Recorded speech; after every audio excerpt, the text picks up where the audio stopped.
Video করবা?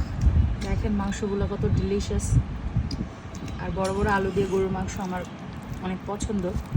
আমার husband এটা খুব পছন্দ করে। আর আজকে এটা একদম কাঁচা সরিষার তেল দিয়ে, মানে একদম অরিজিনাল যে সরিষার তেল ভাঙানো, সেই ভাঙানো সরিষার তেল দিয়ে রান্না করছি।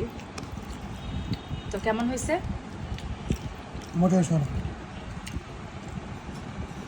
মজা হয়েছে?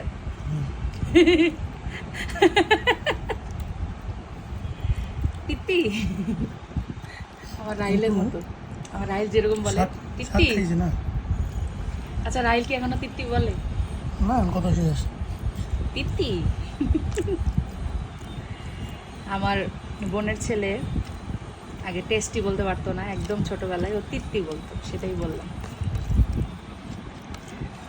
আসলেও মজা হয়েছে। তো সবাই ভালো থাকবেন, সুস্থ থাকবেন। আল্লাহ হাফেজ।